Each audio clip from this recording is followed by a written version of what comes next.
Subscribe करें महिंद्रा गुरु YouTube channel को। अगर आपने सब्सक्राइब कर रखा है तो नोटिफिकेशन बेल पर क्लिक करें ताकि आपको सारे वीडियोस का अलर्ट मिलता रहे। Thank you.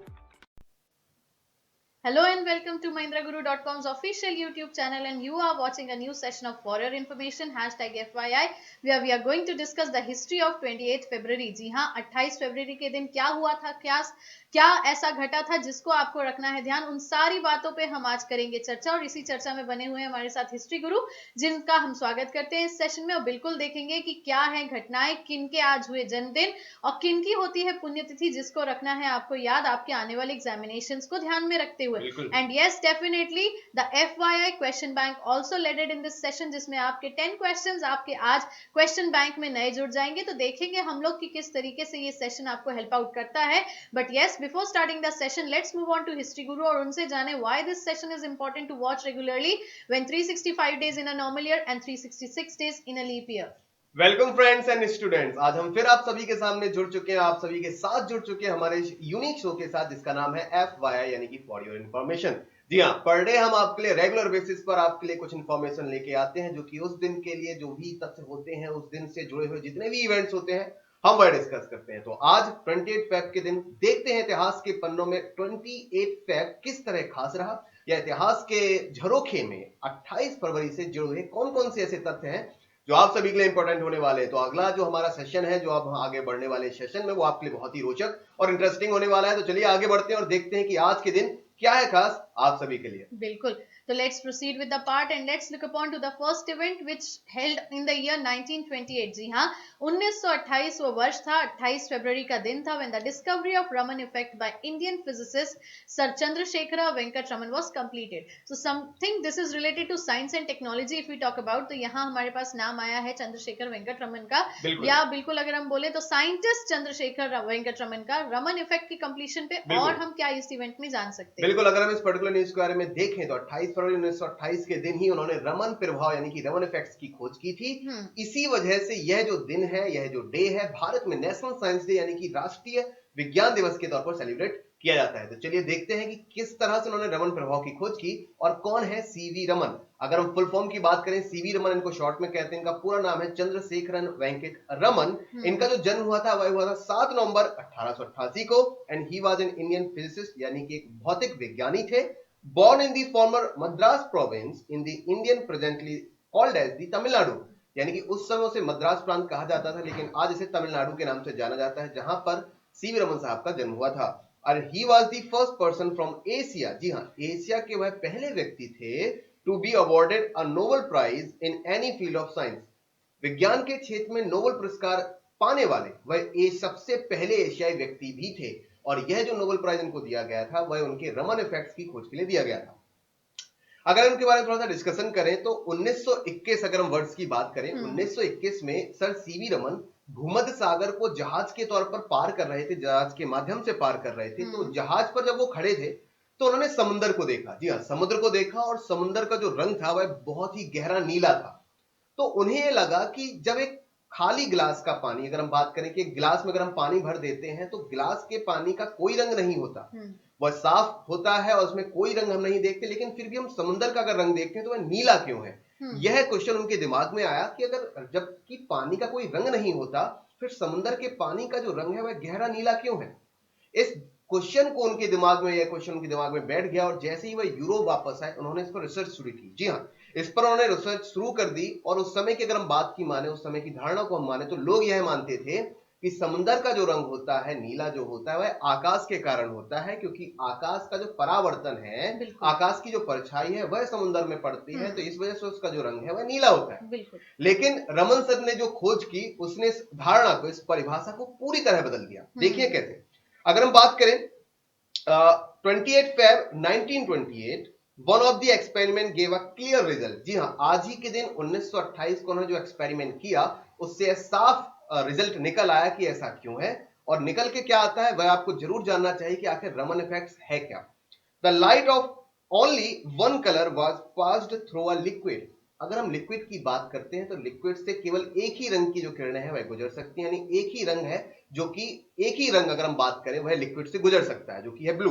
अगर हम बात करें, this mean that the molecules of the liquid we are changing the colour of the some of the light passing through it.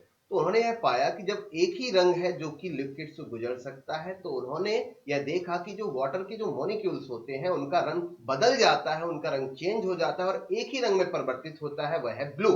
यानी कि क्योंकि एक ही रंग लिक्विड से गुजर सकता है, इसी वजह से जो कि अदर कलर्स होते हैं उनके मॉलिक्यूल्स चेंज होके ब्लू कलर में कन्वर्ट हो जाते हैं। And this discovery created a sensation around the world and was named the Raman effect. तो इस खोज ने दुनिया भर में उनकी प्रशंसा बढ़ाया और इस पर्टिकुलर खोज को नाम दिया गया रमन इफेक्ट। तो आज ही के दिन अगर हम 28 फेब की बात करें तो राष्ट्रीय विज्ञान दिवस इसी खोज के लिए मनाया जाता है। बिल्कुल। नेक्स्ट अगर अब हम आगे बढ़े तो yes we'll talk about the birthdays की 28 फरवरी को किन के जन्मदिन होते हैं। 28 फरवरी को किन का जन्म हुआ था, तो the first personality which we have that is Pandit Narendra Sharma. 1913 was the year and 28 February was the date when Pandit Narendra Sharma was born। तो बात अगर करें पंडित नरेंद्र शर्मा की तो बिल्कुल आपसे जानेंगे सर कौन थे ये। बिल्कुल, हमारे व्यूअर्स को याद होगा कुछ ही समय पहले हमने इनकी डेथ एनिवर्सरी को अगर हम बात करें, डेथ जो डे था उसको हमने डिस्कस किया था। तो आज इनका बर्थडे है। तो जी हाँ, पंडित नरेंद्र शर्मा 1913 के जो वर्ष था उसके 28 फरवरी के दिन ही इनका जो जन्म हुआ था वह जहांगीरपुर में हुआ था। And he was an Indian writer, जी हाँ, भारतीय लेखक, पोएट यानी कि कवि, एंड दी लिरिकिस्ट, मतलब कि जो गाने वगैरह के जो शब्द वगैरह है लिरिकिस्ट, वो लिखा करते थे हिंदी लैंग्वेज में। And he also wrote some songs for the Bollywood movies like the title song of Satyam Shivam Sundaram. Satyam Shivam Sundaram जो मूवी थी उसके टाइटल सॉन्ग को भी इनके माध्यम से ही लिखा गया था। और इनके डेथ डे को हमने जो डिस्कस किया था वह डिस्कस किया था 12 फेब यानी 12 फरवरी को हमने इनके बारे में डिस्कशन भी किया था। तो इनकी जो डेथ हुई थी वह 12 फरवरी 1989 को हुई थी। चलिए next if we talk about, तो हम डेथ की बात करेंगे किनकी पुण्यतिथि होती है आज ही के दिन, जो कि है 28 फरवरी। तो first personality which we have that is Mrs Kamala Nehru. 1936 was the year, 28 February was the date when she died. तो कमला नेहरू जी की बात करें तो कहीं ना कहीं बिल्कुल जवाहरलाल नेहरू का नाम भी आ जाता है जमीन में, और बिल्कुल नेहरू परिवार से संबंधित इस महिला का देहांत हुआ था आज ही के दिन। बिल्कुल, कमला नेहरू की बात करें तो अपने आप में ही सेल्फ डिफाइंड पर्सनालिटी है। अगर इनके बारे में थोड़ा सा और डिस्कस करना चाहें तो आज ही के दिन 1936 को अगर हम बात करें, स्विट्जरलैंड में इनका देहांत हुआ था। स्विट्जरलैंड देश में इनका देहांत हुआ था, जबकि इनका जो जन्म हुआ था वह हुआ था 1 अगस्त 1899 दिल्ली में। जी हाँ, इनका जन्म दिल्ली में 1899 को हुआ था 1 अगस्त के दिन। अगर इनके इंट्रोडक्शन की बात करते हैं तो सी वाज फ्रीडम फाइटर। जी हाँ, नेहरू के साथ साथ उन्होंने भी महिला मोर्चा को संभालते हुए भारत की आजादी में काफी बड़ा योगदान दिया है। साथ ही साथ वह वाइफ थी पीएम जवाहरलाल नेहरू की, जो कि पहले प्रधानमंत्री थे भारत के। तो जी हाँ, कमला नेहरू आज ही के दिन 28 फरवरी स्विट्जरलैंड में इनका देहांत हुआ। चलिए next if we talk about the personality है डॉक्टर राजेंद्र प्रसाद।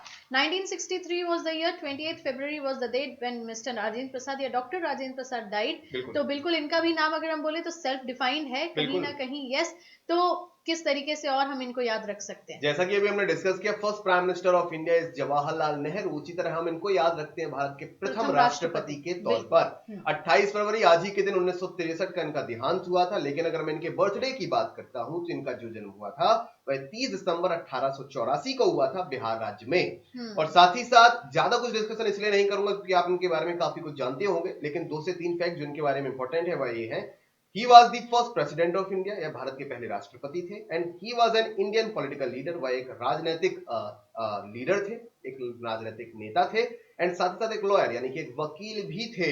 और इनका जन्म, अगर इनके हम डेथ की बात करते हैं तो डेथ की हम अगर बात करें, जन्म की बात करें वो हम कर चुके हैं। और अगर डेथ की बात करते हैं आज ही के दिन पटना बिहार में इनका देहांत हुआ। चलिए नेक्स्ट अगर हम आगे बढ़े तो वी हैव उदय सिंह द्वितीय या Uday Singh second. 1572 was the year when he died too, 28 February was the date same. तो कहीं ना कहीं सर उदय सिंह द्वितीय के बारे में बहुत सारे फैक्ट्स अवेटेड हैं जो आप हमें बताएंगे। बिल्कुल, अगर ये बात करें कि ये जो पर्सनैलिटी है वह करंट नहीं बल्कि इतिहास से जुड़ी हुई पर्सनैलिटी है, तो इतिहास में इनका काफी नाम है और इनके नाम पे एक शहर की स्थापना भी की जा चुकी है। तो हमारे व्यूअर्स के लिए काफी इंपॉर्टेंट होगा कि आखिर किस शहर को राजा उदय सिंह के नाम पर बसाया गया था, राजा उदय सिंह के नाम पर उस शहर की स्थापना की गई थी। तो पहले मैं इनके बारे में थोड़ा सा डिस्कशन कर लूं। उदय सिंह सेकंड के बारे में अगर हम डिस्कशन करें, इनका जो जन्म हुआ था वह होता 4 अगस्त को। जी हाँ, 4 अगस्त 1522 को इनका जन्म हुआ था चित्तौड़गढ़ फोर्ट राजस्थान में। जी हाँ, चित्तौड़गढ़ के किले में इनका जन्म हुआ था 4 अगस्त 1522 को। And Uday Singh was the Maharana of Mewar and the founder of the city of Udaipur in Rajasthan.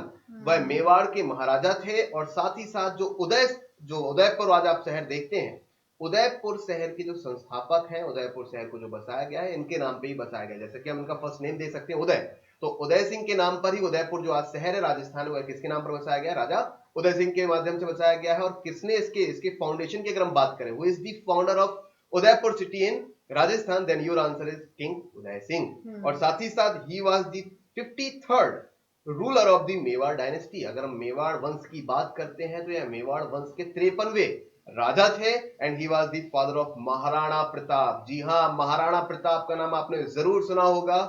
जाने माने और शक्तिशाली शासक थे जिन्होंने कि अकबर से भी युद्ध किया था। तो उनके पिता हैं राजा उदय सिंह और इनका देहांत आज ही के दिन राजस्थान में हुआ था और गोगुंडा नाम की जगह पे इनका देहांत हुआ। चलिए नेक्स्ट अगर हम आगे बढ़े तो we are moving forward the question answer session. देखना इंटरेस्टिंग होगा कि आज का क्वेश्चन बैंक किस तरीके के क्वेश्चंस को ऐड ऑन कराता है आपके FYI क्वेश्चन बैंक में। तो let's quickly proceed to the first question. Who led the foundation of Banaras Hindu university? Banaras Hindu विश्वविद्यालय की नींव किसने रखी थी? ऑप्शंस आपके सामने हैं। First one is Lord Minto, second one is Lord Hardinge second, and third one is Lord Chelmsford, and fourth one is Lord Reading. आपको बताना है BHU यानी कि बनारस हिंदू यूनिवर्सिटी की स्थापना या उस यूनिवर्सिटी की स्थापना में इसमें से किस गवर्नर जनरल का श्रेय जाता है। तो आंसर की बात करें तो क्या सर यहाँ आंसर ऑप्शन नंबर बी है? बिल्कुल, लॉर्ड हार्डिंग की अगर हम बात करें तो इसका जो मेन कैंपस है, अगर हम BHU की बात करते हैं, इसका जो मेन कैंपस है वह लॉर्ड हार्डिंग के द्वारा ही स्थापित किया गया था। उसका जो शिलान्यास हुआ था वह लॉर्ड हार्डिंग के द्वारा ही हुआ था। लेकिन मैं यहाँ पर BHU के बारे में थोड़ा सा अपने व्यूअर्स से भी डिस्कशन करना चाहूंगा। Madan Mohan Malviya had established BHU in 1915 with the support of Annie Besant। अगर हम बनारस हिंदू यूनिवर्सिटी की बात करते हैं कि इसकी जो स्टैब्लिशमेंट किया गया था वह मदन मोहन मालवीय और एनी बेसेंट महोदया के द्वारा किया गया था। किस प्रकार? Annie Besant founded the central Hindu college in 1898 इन वाराणसी। सबसे पहले इस पर्टिकुलर यूनिवर्सिटी की स्थापना से पहले एक कॉलेज हुआ करता था जिसका नाम था सेंट्रल हिंदू कॉलेज। 1898 में यह किसके द्वारा बनाया गया था? एनी बेसेंट के द्वारा बनाया गया था, वाराणसी में बनाया गया था। And this college was later gifted to Pandit Madan Mohan Malviya for the latter to get it converted into Banaras Hindu University। तो इस कॉलेज को आगे चलकर एक उपहार के तौर पर मदन मोहन मालवीय को दे दिया गया, जिन्होंने फिर यहां पर बनारस हिंदू यूनिवर्सिटी की स्थापना की। और main campus of BHU was laid by the Lord Hardinge on 4th of Feb 1916 on occasion of Basant Panchami. तो बनारस हिंदू यूनिवर्सिटी का जो मेन कैंपस है उसका जो शिलान्यास किया गया था वह हार्डिंग के द्वारा ही किया गया था 4 फरवरी 1916 को, जिस दिन बसंत पंचमी थी। तो यहां पर जो सही आंसर होना चाहिए लॉर्ड हार्डिंग होना चाहिए। लेकिन शुरुआती संस्थापक जो रहे हैं वह रहे हैं मदन मोहन मालवीय और एनी बेसेंट महोदया। इनके द्वारा मुख्य कैंपस की स्थापना की गई। चलिए बढ़ते हैं इसी के साथ to the next question. How many times before 1947 Jawaharlal Nehru presided over INC? Jawaharlal Nehru 1947 के पहले कितनी बार कांग्रेस के अध्यक्ष बने? एक बहुत ही टफ और एक बहुत ही अच्छा क्वेश्चन है, क्योंकि यहाँ पर कई बार INC यानी इंडियन नेशनल कांग्रेस के सेशंस के बारे में पूछा जाता है। तो क्वेश्चन यह है कि आजादी से पहले, भारत के आजाद होने से पहले जवाहरलाल नेहरू कितनी बार कांग्रेस के अध्यक्ष रह चुके थे? तो आंसर की बात करेंगे तो may be it is option number C. बिल्कुल, अगर हम बात करें यहाँ पर 3 बार, यानी 3 बार इससे पहले वह INC के चेयरमैन रह चुके थे। अगर मैं थोड़ा सा बात करूं कब कब, तो पहले तो वो 1929 में, जी हाँ, 1929 के लाहौर सेशन के अध्यक्ष रह चुके थे, 1936 के 1936 के लखनऊ सेशन के अध्यक्ष रह चुके थे और 1937 के फैजपुर नामक सेशन के अध्यक्ष भी रह चुके थे। तो यानी टोटल 3 टाइम वह आजादी से पहले INC के चेयरमैन रह चुके। चलिए बढ़ते इसी के साथ to the next question. Who translated the Bhagavad Gita into English in 1785? किसने भगवद गीता का अंग्रेजी में अनुवाद 1785 में किया था? ऑप्शंस आपके सामने हैं। First one is William Jones, second one is James Prinsep, third one is Wilkins and fourth one is Alexander Hamilton.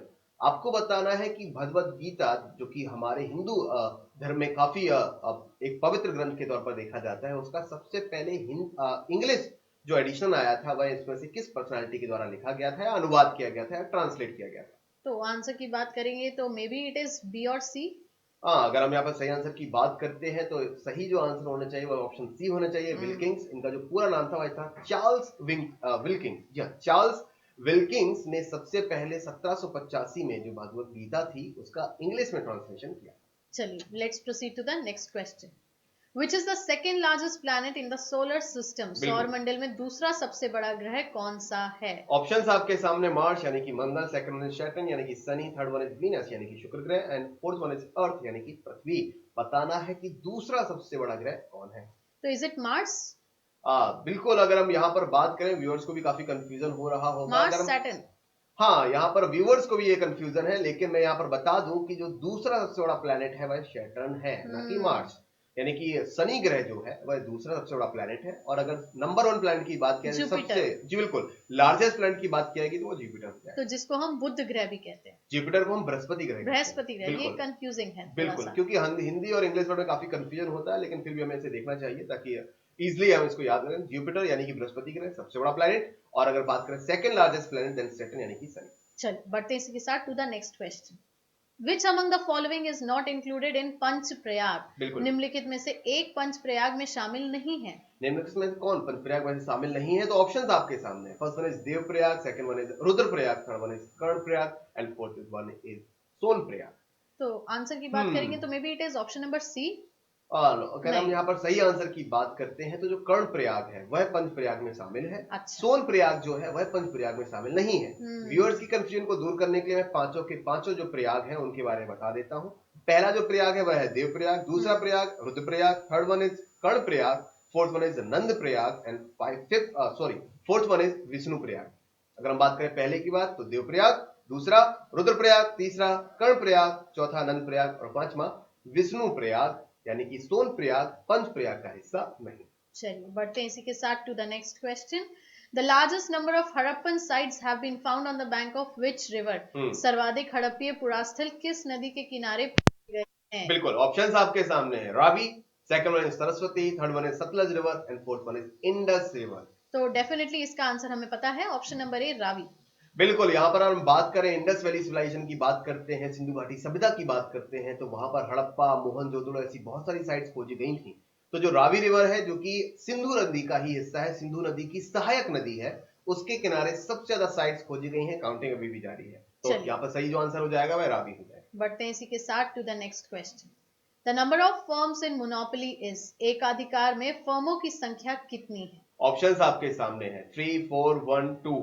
बताना यह है कि अगर हम मार्केट टाइप्स की बात करते हैं, फर्म्स की बात करते हैं, तो उसमें कई तरह की सिस्टम्स होते हैं। मोनोपोली की अगर हम बात करते हैं, एकाधिकार की बात करते हैं, तो यह सिचुएशन कब बन के आती है, यानी कितने नंबर ऑफ फर्म्स हो सकते हैं मोनोपोली के अनुसार? तो क्या इसका आंसर 4 होना चाहिए? बिल्कुल, अगर हम यहाँ पर सही आंसर की बात करते हैं तो यहाँ पर जो आंसर होना चाहिए वो सी होना चाहिए, यानी कि एकाधिकार को आप इजिली याद रख सकते हैं। एकाधिकार मतलब मोनोपोली, ओके। बिल्कुल, एकाधिकार मतलब एक, यानी कि बेचने वाला एक हो और खरीदने वाले बहुत सारे हो।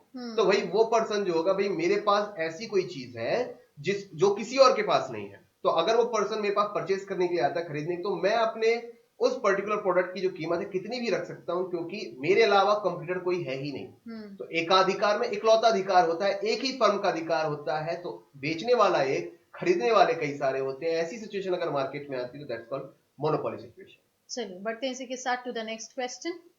Which of the following round table conference was attended by Gandhi ji? निम्नलिखित में से कौन से गोलमेज सम्मेलन में गांधी जी ने शिरकत की थी? ऑप्शंस आपके सामने हैं, ओनली फर्स्ट, क्योंकि 3 राउंड टेबल कॉन्फ्रेंस हुई हैं। आप सभी को मालूम होगा कि 3 राउंड टेबल कॉन्फ्रेंस हुई थी। तो क्या पहली राउंड टेबल कॉन्फ्रेंस उन्होंने पार्ट लिया था, या केवल दूसरी राउंड टेबल कॉन्फ्रेंस में पार्ट लिया था, या केवल तीसरी राउंड टेबल कॉन्फ्रेंस में पार्ट लिया था, या पहली और तीसरी राउंड टेबल में पार्ट लिया? तो क्या इसका आंसर ऑप्शन नंबर डी है? अगर हम यहाँ पर बात करें तो इसका जो सही आंसर होना चाहिए वो ऑप्शन बी होना चाहिए, क्योंकि वो केवल सेकंड, बिल्कुल केवल दूसरी राउंड टेबल कॉन्फ्रेंस में वो गए थे। पहली का उन्होंने बहिष्कार किया था, और दूसरी राउंड टेबल कॉन्फ्रेंस में जाने के बाद जब अंग्रेजों ने उनकी बातें और उनकी डिमांड नहीं मानी, तो वो तीसरी राउंड टेबल कॉन्फ्रेंस में भी नहीं गए। चलिए, दैट मींस इसका आंसर है only second. Let's proceed to the next question. Which foreign traveler had visited India very first? किस विदेशी यात्री ने भारत का दौरा सबसे पहले किया था? ऑप्शंस आपके सामने हैं, Hiuen Tsang, second one is Megasthenes, third one is Itsing and fourth one is Fahien. तो आपको बताना है कि इनमें से किस विदेशी यात्री ने सबसे पहले भारत का दौरा किया? ऑप्शन नंबर ए और डी में हमें डाउट है, जिसमें कि डी हो सकता है कि इसका आंसर? या हुआ अगर यहाँ पर exact? हम सही आंसर की बात करें तो वो मेगास्थनीज होगा, अरे क्योंकि मेगास्थनीज ने एक बुक भी लिखी थी इंडिका के माध्यम से। तो उन्होंने भारत में घूम घूम कर भारत के बारे में विशद वर्णन किया था अपनी इंडिका नामक बुक में। तो सबसे पहले जो विदेशी यात्री थे जिसने भारत यात्रा की थी उनका नाम था मेगास्थनीज। ये कहीं ना कहीं बुक का नाम तो हमें क्लिक कर रहा था, but yes, unexpectedly, no worries, Megasthenes is the right answer for this particular question. बिल्कुल। तो let's proceed to the last question of this session. Which of the following king was also known as Shiladitya? निम्नलिखित में से कौन सा राजा शिलादित्य के नाम से भी जाना जाता था? ऑप्शंस आपके सामने है। Rajyavardhan, second one is Harshavardhan, third one is Ishan Varman and fourth one is इनमें से कोई नहीं, यानी कि नन ऑफ दीज। किस महान सम्राट, किस महान हिंदू सम्राट को शिलादित्य के नाम से भी जाना जाता था? तो इसका आंसर हमें नहीं पता।